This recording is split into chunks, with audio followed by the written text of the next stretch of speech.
E o principal destaque do noticiário hoje em Brasília tem sabatina do advogado-geral da União, Jorge Messias. A gente vai entender um pouco mais desse processo e também o rito desse cenário todo no Supremo Tribunal Federal com a Beatriz Souza, que traz aqui a informação completa. Beatriz.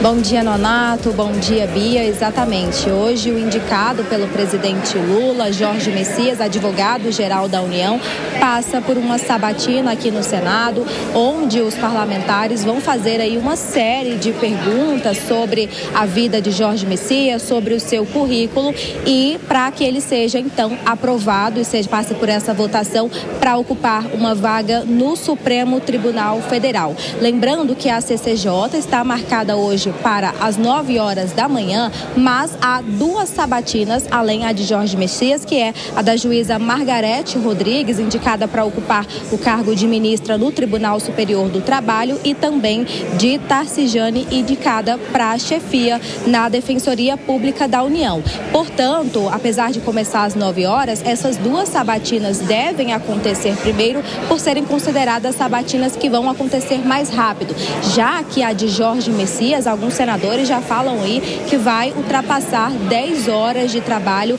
antes de ir para a votação no plenário. O rito, então, de todo esse trabalho na CCJ vai começar com o Jorge Messias, o advogado-geral da União, fazendo uma apresentação sobre o currículo dele, sobre a vida, toda a sua trajetória. Depois dessa apresentação, os senadores, então, vão poder ter um tempo de fazer perguntas. Lembrando que na CCJ há 27 senadores titulares, mas todos os senadores, ou seja, 81 senadores, podem se inscrever para fazer perguntas para Jorge Messias, e essa é a expectativa, de que todos os senadores realmente participem, venham até a CCJ para poder explorar diversos assuntos e fazer perguntas para Jorge Messias. Esse tempo de pergunta é de 5 minutos, depois eles vão ter, o Jorge Messias não tem um tempo específico determinado para poder responder, e aí depois tem então a réplica, que é quando o senador recebe a palavra para poder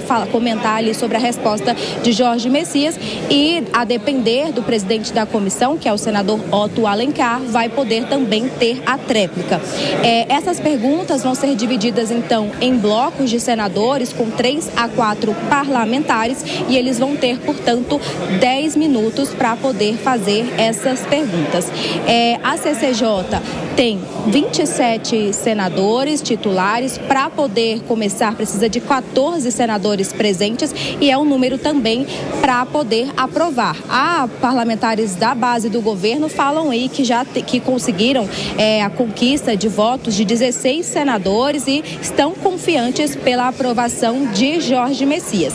Depois, passado todo o rito das perguntas, das respostas, das réplicas, e aí então terá a leitura do relatório do senador Everton Rocha, ele que já deu parecer favorável pela indicação de Jorge Messias, e aí sim serão colocadas as cabines dentro da CCJ, onde os senadores vão ali depositar os seus votos, lembrando que esse voto é secreto, e aí, se for aprovado, segue então para plenário, onde tem a análise do relatório também do senador Everton Rocha, e novamente a votação, onde Jorge Messias precisa então de 41 votos favoráveis dos senadores para que ele então se torne um ministro do Supremo Tribunal Federal. A gente vai seguir aqui acompanhando, a movimentação tem crescido aqui no túnel do tempo, e daqui a pouco a gente traz também entrevistas com parlamentares, com senadores. Volto com você, Beatriz e Nonato. Tá combinado então. Beatriz Souza trazendo essas informações para a gente de Brasília. Como ela disse, a gente vai acompanhar de perto toda essa movimentação na capital federal durante todo o dia de hoje. Fernando Capês e Lucas Merreiro seguem comentando os assuntos com a gente. Ô Capês, quando a gente ouve aí que os parlamentares poderão fazer as suas perguntas, são sobre os mais variados temas, e aqui eu chamo a sua atenção também, que nos acompanha, porque é importantíssimo. É um novo ministro do Supremo Tribunal Federal que está sendo apontado para assumir uma cadeira, que é a última instância da nossa justiça, ou seja, interessa para toda a sociedade. Sem dúvida. Nesse momento, mais importante até do que aferir conhecimentos técnicos, até porque os senadores não são juristas, né? Não são normalmente formados em direito, quando são, não são grandes especialistas. Mais importante do que isso é identificar o pensamento do candidato a ministro do Supremo Tribunal Federal sobre os mais variados temas. Então é claro que haverá senadores da área conservadora que vão perguntar posições sobre união entre pessoas do mesmo sexo, descriminalização do aborto ou não, como ele vê essa questão do Código de Ética, a reforma do Poder Judiciário, enfim, muitas questões com relação a isso serão formuladas. Outros, porém, utilizarão aqueles 10 minutos, claro, como um palanque, seja para exaltar o atual governo, seja para manifestar uma oposição a ele. Fato é que na CCJ nós temos 27 senadores, é preciso metade desses senadores, 14 para aprovar o relatório do senador Everton Rocha, que é o relator na CCJ, para depois ir ao plenário. No plenário vai precisar de mais da metade dos 81 senadores. 41 votos. Acredito que isso, com toda a movimentação que o governo está fazendo, acredito que ele conseguirá, sim.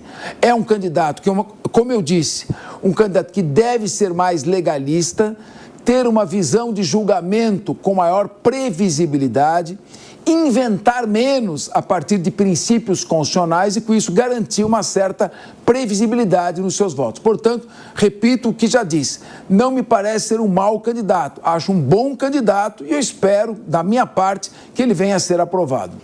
Vamos reforçar aqui o rito para você que está acompanhando agora o Jornal da Manhã, segunda edição, no carro, no YouTube, na TV também, pela internet, nos assistindo. Passa, então, a ocorrer hoje a sabatina na Comissão de Constituição e Justiça. É a primeira etapa dessa indicação de Jorge Messias a uma vaga no Supremo Tribunal Federal. Pode ser uma sabatina que perdure aí por bastante tempo, porque tem prazo indeterminado ali, não é um tempo contado para que ele responda os questionamentos dos parlamentares, que sim, eles têm os 10 minutos para trazer aí os questionamentos a ele. E depois da CCJ não está tudo resolvido não, ainda precisa ir para plenário. Os demais senadores, se passar na CCJ, vão votar da mesma forma como acontece com um projeto de lei que tramita na Casa Alta. Ô, Lucas Merreiro, a gente trouxe aqui com o Capês temas que devem ser colocados pelos parlamentares, que justamente são assuntos mais polêmicos, sensíveis, que revelam a ideologia, né, por trás aí do nome indicado ao STF, como o aborto, legalização ou descriminalização do uso de drogas. Mas, além disso, tem um tema muito político que está sendo sondado já nos bastidores. 8 de janeiro vai aparecer na sabatina de Messias. Você vê como é engraçado, né? No Brasil, a lógica das coisas é muito invertida, é muito deturpada. Não deveria ser importante, em tese, a opinião de um ministro ou de um futuro ministro sobre descriminalização das drogas. Só que como a gente tem um judiciário que ao longo dos últimos anos, das últimas décadas, vem legislando, então a opinião dele acaba ficando importante, né? Porque a gente sabe que pode se alterar um entendimento ali e por meio de uma decisão judicial, às vezes até mesmo monocrática, pode acabar até mesmo descriminalizando uma conduta ou criminalizando outra, enfim, isso mostra o problema institucional que o país vive, né?